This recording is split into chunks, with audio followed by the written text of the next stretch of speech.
Welcome to our podcast series of Coffee with ACCORD, where we discuss various peace and security related topics, including ongoing and emerging conflicts in Africa, policy developments, evolving theories, and innovative approaches to peace and security. Our guests are conflict resolution practitioners, experienced mediators, and policymakers within the peace and security landscape. Enjoy this episode and feel free to leave your comments. Coffee with ACCORD is published by the African Center for the Constructive Resolution of Disputes. The views and opinions expressed in this production do not reflect the views of ACCORD and its affiliates. Good day, and welcome to another episode of Coffee with ACCORD. Today's episode is convened in partnership with the Youth for Peace Africa program. I am Savannah Wilmot, and I am delighted to be speaking today with the African Union Youth Ambassador for Peace, Khouloud Ben Mansour. Today's episode is inspired by the work that Y4P and ACCORD have been doing around the youth peace and security agenda on the continent. Recognition of the importance of youth participation in peace and security is gaining momentum in Africa, as illustrated by several decisions that the African Union Peace and Security Council have made, including the PSC's adoption of the Continental Framework for Youth Peace and Security, and its endorsement in 2020 of the study titled The Roles and Contributions of Youth to Peace and Security in Africa. The momentum is also illustrated by the progress made vis-à-vis member states' adoption or inclination towards the adoption and implementation of national action plans for youth peace and security. As a normative guide, the Continental Framework outlines 5 key cross-cutting issues that impact the effective involvement of youth in peace and security. Today's episode aims to begin to build understanding around these cross-cutting issues and why they impact the YPS agenda. This conversation is a prelude to an intergenerational dialogue series that ACCORD and Y4P will be running from the 1st of July onwards that will be exploring these cross-cutting issues in more depth. Please look out on both our social media platforms for invites to these events, and we hope to see you there too. Without further delay, please grab a cup of coffee and enjoy this short animated video that will help contextualize today's discussion.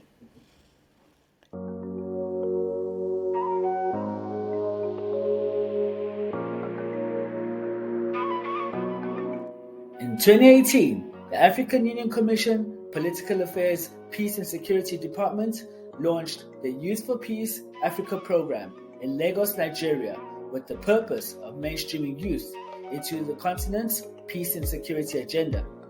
The cardinal objectives of the Youth for Peace Africa program are to dissuade youth from violence and to facilitate their meaningful participation in all spectrums of peace and security, in tandem with the African Youth Charter and the United Nations Security Council Resolution on Youth Peace and Security. In 2020, the Youth for Peace Africa program facilitated the African Union Peace and Security Council's adoption of the Continental Framework for Youth Peace and Security and its 10-year implementation plan. The Continental Framework outlines specific objectives that can guide regional institutions, national action plans, academia, and civil society on issues pertaining to youth, peace, and security. These objectives are: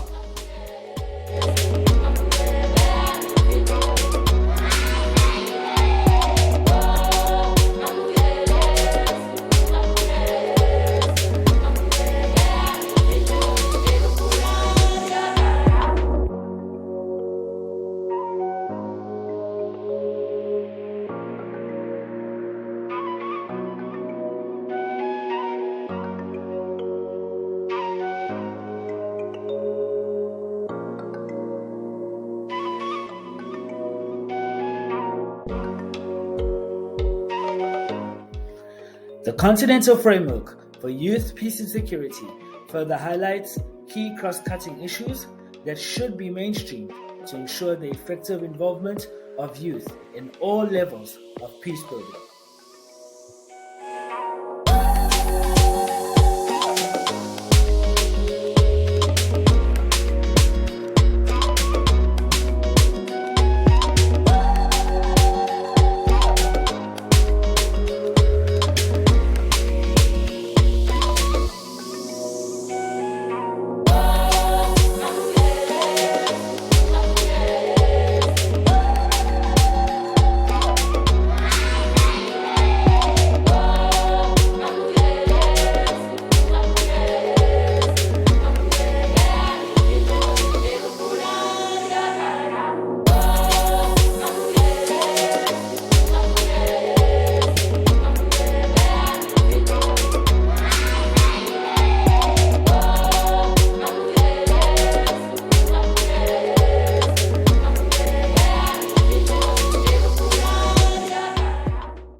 Khouloud, thank you so much for joining us, and a huge congratulations for being selected as part of the new cohort of the African Union Youth Ambassadors for Peace. Thank you, Savannah. Thank you so much for having me. It's my pleasure to join you today on this session. Khouloud, I'm going to start with one of my favorite questions to ask a young peace-building youth leader like yourself. But what inspired you to become an ambassador for peace? Very good question. I think the inspiration is the background that I came from and the youth that inspired me throughout this journey. And the motivation I had was basically to become a positive leader in my country and to inspire youth who are at the same age of like myself to actually be positive change makers. And when I reflected on what is the most positive image that I can actually present that leader role, I thought of being an ambassador. And luckily for me, becoming a youth ambassador was a very honorable position that I take with full commitment and dedication. Thanks, Khouloud. It's always an honor to work with young leaders such as yourself. And I think for those who are a little bit unfamiliar with the work that youth ambassadors do, could you explain a little bit more about the role and mandate? Definitely. The youth ambassadors for peace are mandated for 2 years. So we start with the beginning of, for example, for us, we started in February 2022. So we will be continuing our mandate until February 2024. We are the under all supervision of the Youth for Peace program, which is under the AU Political Affairs, Peace and Security Department of the AU Commission. Our mandate served to advocate and promote for the Continental Framework on Youth, Peace and Security, to advocate for positive integration and participation of youth within our region, and mainly, of course, to promote the positive image of the role of youth in peace and security. So we are basically representing, we are like the bridge between the youth voices in our region and key stakeholders and high-level decision makers. We are seizing this opportunity to also implement the 5 key priority areas of the Continental Framework. So each one of us work within their capacity to advocate for these 5 pillars and to promote as much as we can to implement them through our work, through our capacity. Actually, being a youth ambassador is not only a title, is having the sense of leadership and making the process inclusive as much as we can, and inviting other youth within the dialogue and welcoming them in this space as well. So it's a sort of a very positive role that I consider. It's not only about having the title, it's about collaborating with my peers and the network that we already built before being selected, and working jointly with these peers in our communities. So yeah, this is in a nutshell a recap in my own perspective of the youth ambassador role. I couldn't have asked for a more concise and clear way to understand that role, so thank you for that. And I think you started to touch on what I'm going to ask about you next, but if you could just explain a little bit more in depth what the Continental Framework for Youth, Peace and Security is. And you mentioned the priority areas. If you can just explain a little bit to what role these priority areas play in being identified in such a framework. In our context, we know that the Continental Framework on Youth, Peace and Security is the important document that existed that addresses the role of youth in peace and security. It highly emphasizes on the integration of youth, of African youth in peace and security, and how important it is to actually engage them in the discussion. And the 5 priority areas of this discussion are participation, prevention, partnerships and coordination, disintegration and reintegration, disabilitation and reintegration, and protection. These 5 pillars represent, in a way, the formats in which the African youth can be agents of change in peace building, and how we can incorporate them within our with the activities to reflect the positive role of youth in peace and security. So I would consider that the Continental Framework is the basis of our work and all officials' work and stakeholders in Africa. Yeah. Thanks, Khouloud. The 5 priority areas, it's useful to hear a little bit more about them. And I know that the framework also identifies 5 key cross-cutting issues that the framework believes will impact the ability or the effective involvement of youth in peace and security. Could you speak a little bit to what these cross-cutting issues are and explain to us why are they important considerations when we are looking at involving youth in this kind of sphere? Definitely. When I reflect about the most cross-cutting issues in Africa, and if I may, of course, touch on a later stage on the North African context, I would definitely speak on the challenges that youth are facing today and the narratives that keep on coming in terms of the youth role in peace building and as peace builders, and how they are always considered in one stereotype and image that can be, in a way or another, a barrier to their participation and to their full inclusion in the peace building processes. So I would say that the inclusion of youth in terms of peace building, it's still not reached fully. We are a bit behind, and we are always left behind in terms of being included in the decision-making processes, or to have our voices heard, or to be incorporated in high-level meetings. And to be able to talk about an inclusive process, we have to make this sort of intergenerational dialogues that we can incorporate the youth perspective and the seniors perspective. I would also say the challenges that from the different regions in Africa that youth are facing in different forms, that is the violent extremism, the armed conflicts, terrorism, and now we are in the face of a global pandemic, illegal migration, smuggling, and so on and so forth are sort of challenges that exacerbate violence, and that they push youth to actually have more tendencies to violence than to peace. In a way or another, the existence of these challenges make the peace make the peace process a bit challenging, and the grassroots where it all starts a bit frustrating for them to build on their capacities and their aspirations.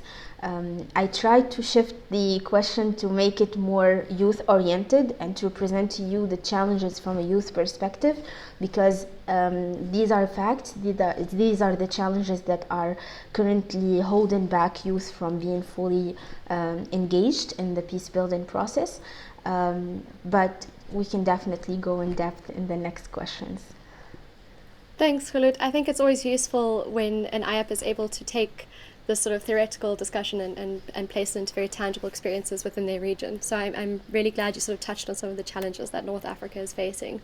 For those who are unfamiliar with the framework, we speak of 5 cross-cutting issues, namely capacity building, inclusivity, gender mainstreaming, knowledge management, and communication. I know that you touched a little bit on the inclusivity issue, which I know is a predominant one, but perhaps you can tell us a little bit more about the other cross-cutting issues. Absolutely. For me, since I come from a gender development background, and especially that I'm promoting the role of women in peace and security and in conflict prevention, I would start by touching on this cross-cutting issue, is the fact that we still don't have gender mainstreaming approaches, and we don't have policies that are fully supportive to the role of women and young girls in peace building. It's true that we have the Women, Peace and Security agenda, and we have the different resolutions that support the women and the effective participation of women in peace building, but we are still a bit far on the implementation side. We need to have more gender oriented approaches. We need to have policies, we need to have legalized let's say frameworks or laws that actually support fully the incorporation of women, either in the political sphere, in the economic sphere, and even to empower them socially, because peace and security are connected to so many aspects, to so many themes, to so many topics. So if we look at each one of them, we have the gender aspect included in each one of them, either climate change or migration or economic empowerment, sustainability, etc. Now, if we're gonna touch on the capacity building aspect, I would say that this is primordial. To make sure that youth are incorporated in the discussion, they need to have their capacity strengthened. We cannot have youth being participating without enhancing their soft skills, without touching on what are the areas where their capacity can be enhanced. And that is by providing them with opportunities and spaces where they can actually engage, and they actually get inspired, and they can have more tendencies and bring in other youth in the discussion, and to actually make the dialogue sustainable, and to sometimes participate in the division that's going on, especially now in African youth, that some people are very positive but other category is very violent. So if we enhance the capacity of youth, we are more tending them to a peaceful approach than encouraging them to follow violent paths. For effective communication, I would say that we still need to revise the manners and the narratives through which we communicate with youth. If we would like to invite them to be peace builders and peacemakers, we would definitely consider addressing them as key makers. We would actually give them the value that they deserve. And we should not keep on excluding youth from the conversation and consider them as threat to the sustainability, and always keep the seniors at one level. Because as much as it sounds very good that we have the seniors in the decision making, it's the generations that are changing. It's the upcoming youth that will be the leaders of tomorrow and today.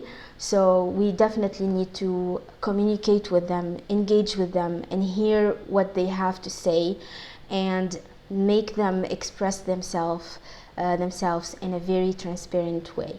And with all of these, if we know how to address these cross-cutting issues, I think we can start on seeing the positive change, and we can have a less violent continent, and we can reduce definitely the challenges that youth are facing today. Thanks, Khouloud. I want to actually pick up on sort of the positive spin that you've added to the end of your answer there, and ask you to dig a little bit deeper to tell me what other opportunities arise within these cross-cutting issues, or what opportunities do you see within utilizing something like the Continental Framework for Youth, Peace and Security to further the youth, peace and security agenda on the continent? I think there is also always a space for something positive to come out of the Continental Framework. It's a very dense and rich document. It's a very important element towards advancing the youth, peace and security agenda. And if we touch on a couple of elements from it, if we can create opportunities for participation, we can see how the conversation can be engaging to youth, because the 5 pillars actually relate in a way or another to participation. And from that moment when we start seeing youth being participating and engaged, it's from that when we can take it and see how the change can be reflected on the upcoming areas. I think the opportunities also can come in different aspects, either in being locally engaged with the vulnerable groups. If we support the communities that are, let's say, has been historically marginalized or vulnerable for a long time, and we can start by treating the issues there. And I'm going to take the example from His Excellency, the chairperson, Moussa Faki. He has a quote that I always love, and he said we should start by treating the root before looking at the problem and the solution. We should start from the roots. And I think that when we start considering the opportunities that heals the root for youth, that's where other opportunities can come. If I'm gonna touch on the prevention as well aspect, it's a very important measure we can take as well. We can see why youth now are more tendent to migrate and take illegal paths, and why they are more in a way excluded from the conversation, and start treating these issues. The Continental Framework is inviting all stakeholders to be engaged together, and it's an open call for policymakers to actually start incorporating youth in the dialogue. So if we manage to have this participatory and inclusive processes between both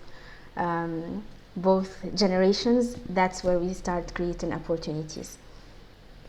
I'm really glad you touched on the intergenerational aspect. I know it's an important component of Y4P and ACCORD's work, but really just to encourage that cross-pollination, cross-sharing of best practices, and increase the dialogue as a way to sort of open up those spaces of participation, which should hopefully also strengthen other efforts like prevention, protection, and all the rest of the key components of the YPS agenda. So absolutely. I thought I would just end off with asking you, what gives you hope for the future? I like this question. I really like it. What gives me hope is us, the youth, because honestly, it's not only about us, the ACCORD. It's not about only, but I'm speaking as Khouloud, the young peace builder who came from a post-conflict country, who faced different scenarios, and who is familiar definitely with the North African context. And when I see that despite everything, youth in all over the world, not only North Africa, are still mobilizing, are still being engaged, are being ambassadors, are being diplomats, are being entrepreneurs, they are creating ideas, they are innovative, they are really doing a great work to engage with the officials, with the stakeholders, to make a change. It gives me hope, because we know that we didn't earn this on an easy way, and we haven't been granted the opportunities easily. So through us, because we've been through these challenges, we are creating the road for the upcoming generations. So through us, we will make hopefully the path easier on them, and the process more inclusive and more accessibly easy for everyone. So when I see this diversity and this inclusion, and how youth are making themselves really standing out, and now youth is a primordial element in all of the discussions, that can only give me hope. I think it's a very positive image that we are creating now throughout the years, and I hope that the future brings us the best. Khouloud, thank you for those beautiful words. I think personally what gives me hope is having youth ambassadors such as yourself at the helm of such an important agenda, and I really look forward to seeing how your journey continues to evolve. And thank you again to our listeners and viewers for joining us once again. I will encourage you to subscribe to our YouTube channel and other podcast channels, and we will see you again at the next Coffee with ACCORD episode. Thank you, Khouloud. Thank you. Thank you for watching today's episode of Coffee with ACCORD. Do not forget to subscribe to our YouTube channel so that you can receive notifications every time we post a new episode.